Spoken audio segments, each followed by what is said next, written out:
Sa ating mga Pilipino, napaka-importante ng hapagkainan.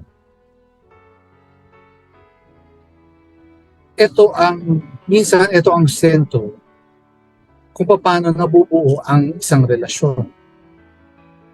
Halimbawa, ako nung naliligaw ako kay Madam,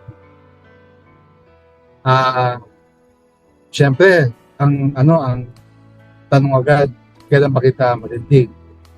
Pagka nag-date kami, wala naman kaming pera, bibili kami ng barbecue sa kanto, pupunta kami sa isang panaderia, bibili kami ng pandesal, yung barbecue, pinapalaman namin sa tinapay.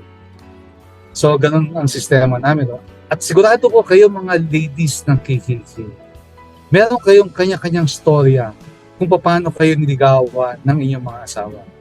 Meron mga moves na ginawa yung mga jowa niyo dati na hanggang ngayon ay asawa niyo na.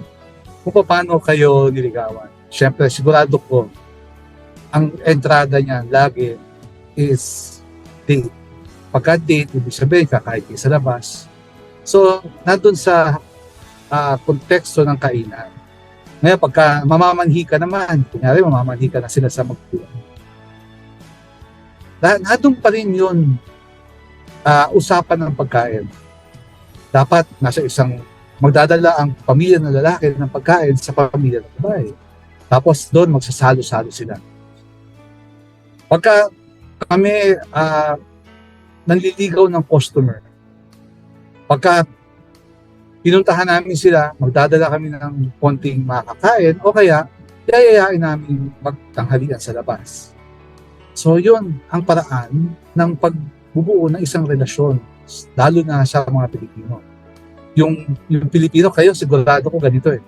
Pagka meron kayo bisitang darating, magluluto kayo ng isang damakmak.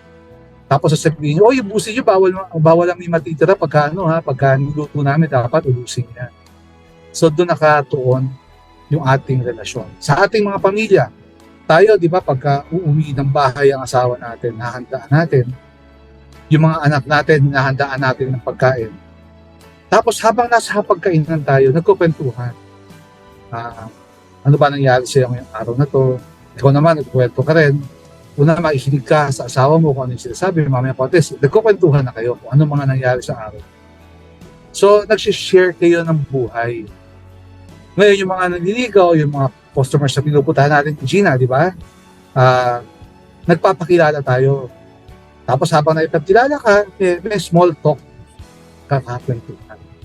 At ito rin yung pamamaraan ni JC na so, sa una, di ba, merong yung wedding at Cana, nasa isang handaan din sila. Pag pumunta si Jesus kay Lazaro, kay Mary at sa kay Martha, naghahanda si Martha ng pagkain. Nung si Zaccheo, nando sa taas ng puno, sabi ni Jesus, pupunta ako sa bahay mo ngayon. Sabihin, doon ako makain.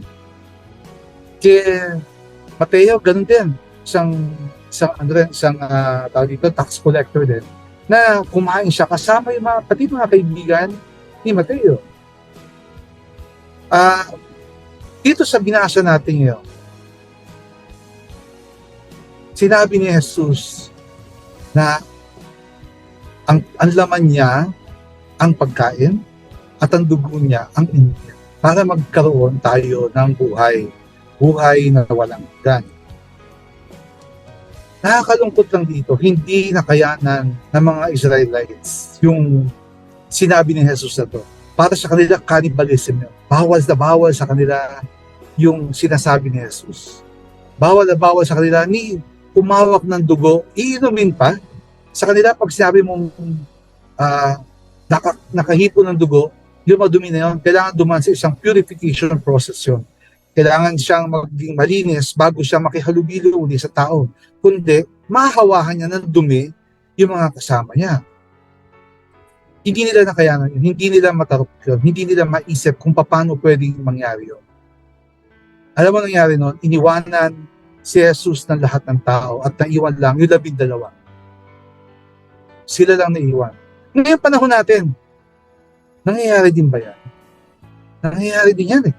Kita nyo sa ibang bansa, ang mga simbahan, wala na laman. Ang laman ng simbahan, puro matatanda. Kung may laman mga simbahan yan, matatanda. Pero may mga simbahan talaga wala na laman. Meron niya ako nakitang post ng isang araw lang. Ang isang simbahan, hindi ko maalala kung saan. Ginawa nilang restaurant. Yung altar, may lamesa, doon sila kumakain. Yung buong simbahan, ginawa nilang restaurant. So, ganun na yung sitwasyon sa ibang bansa tungkol sa Eucharistia na wala na yung value para sa kanila. Pero tandaan natin we are Christians. Lahat tayo naniniwala kay Kristo. At naniniwala tayo na ang Eucharistia ay hindi lamang simbolo ng kanyang presensya, kundi ito ang kanyang presensya. Ang Eucharistia, yan ang iniwan niya sa atin para maramdaman pa rin natin ang kanyang presensya sa mundo natin ngayon. Sabi niya, I will be with you till the end of days. Ibig sabihin, hindi siya mawawala sa feeling natin. Kung namin yung driver, i-pray ko po lang ulit tawagan, baka po kasi lumabas sila. Kanina pa po. Kasama natin. Hanggang sa dulo.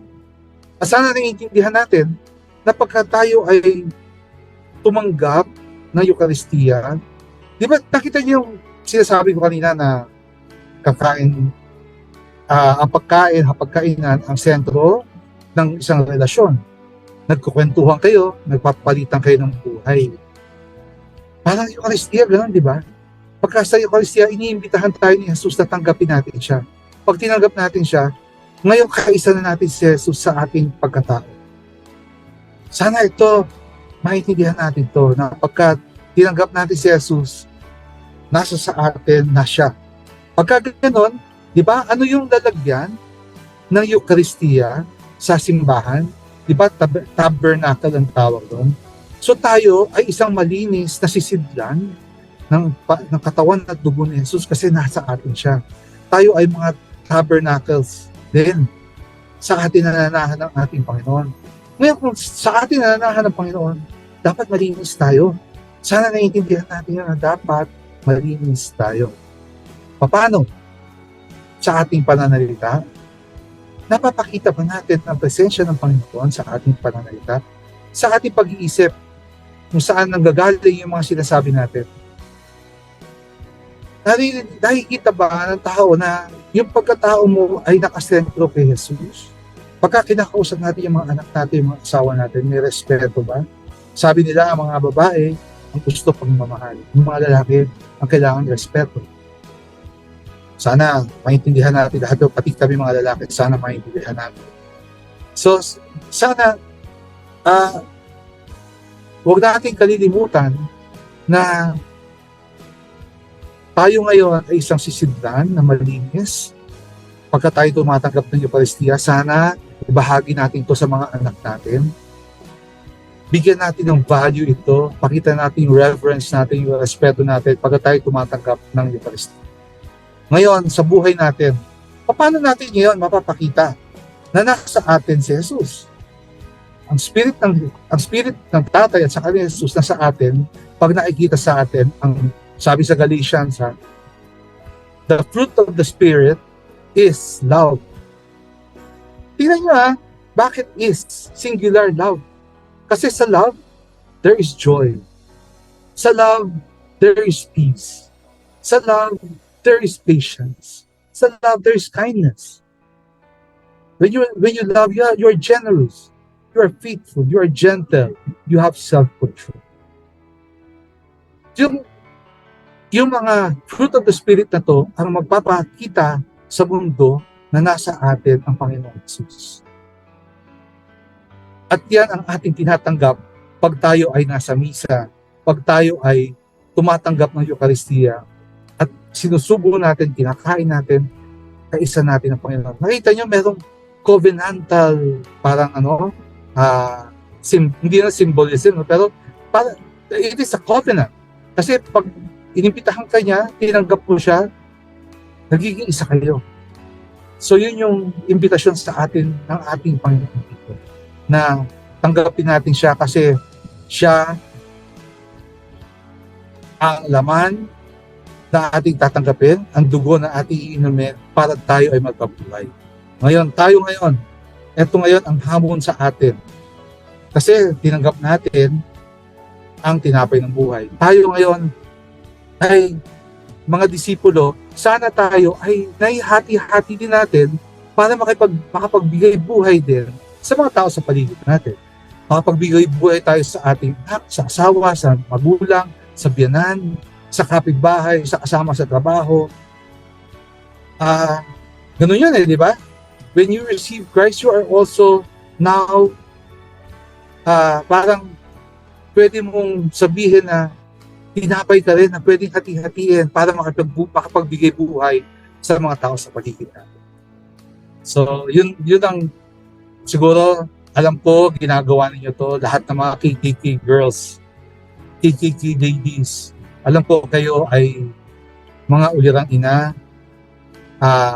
na nagbibigay buhay sa mga pamilya. Sana wag natin pabuhin yun. Sana hindi lang wag lang tayo manatili dito, kundi sana improve pa natin.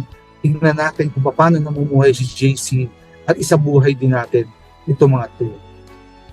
Okay. Tapusin sana natin ito ng isang panalangin, pagbibigay puri sa ating banal na santo. Glory be to the Father, to the Son, and to the Holy Spirit, as it was in the beginning, is now, and ever shall be, world without end. In the name of the Father, the Son, and the Holy Spirit. Amen. Maraming salamat po sa inyo. Magandang gabi. God bless you all. Thank you. Thank you.